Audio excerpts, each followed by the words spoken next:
simply extraordinary. What, you ask? The answer is coffee, of course.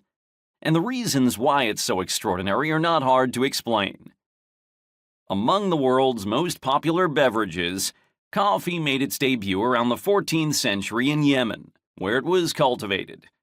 But roughly a century earlier in Ethiopia, coffee's birthplace, the plant grew wild.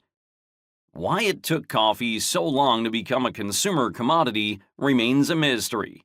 But what's clear is that today, coffee stands as the world's second most traded commodity, right after oil.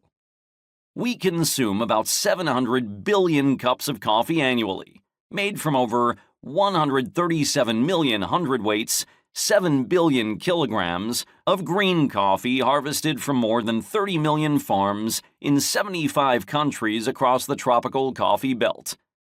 These numbers are staggering, especially considering they represent less than 2 centuries of coffee's journey.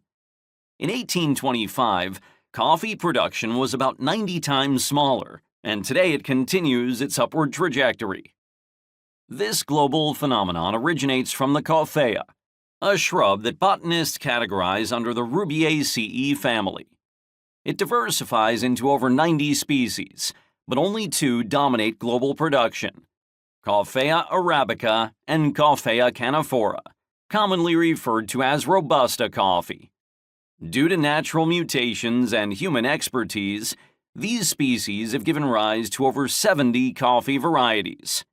Factor in variations due to regional conditions like climate, sunlight, and soil, and the number of coffee types nearly matches that of grape wines. But there's more. Consider the diverse farming methods, harvesting practices, and coffee bean processing.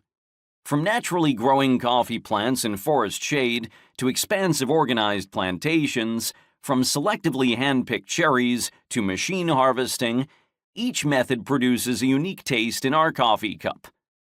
Another remarkable feature of coffee is that typically only the seeds, what we know as coffee beans of the coffee cherry, are utilized, discarding the pulp. This fruit, scientifically termed the drupe, comprises an external skin, a sweet pulp, and usually 2 seeds, though sometimes just 1, with their flat sides touching. To create the coffee we're familiar with, the beans are separated from the pulp. This can be done using 3 distinct methods, resulting in unwashed, semi-washed, or washed coffee. After stripping the beans of their parchment and silver skin, they're ready for roasting. This stage introduces other vital factors influencing the taste and aroma of our coffee. Varying techniques, durations, and temperatures produce distinct sensory experiences and flavors. Following roasting, the beans are ground, a pivotal step, though not as critical as brewing.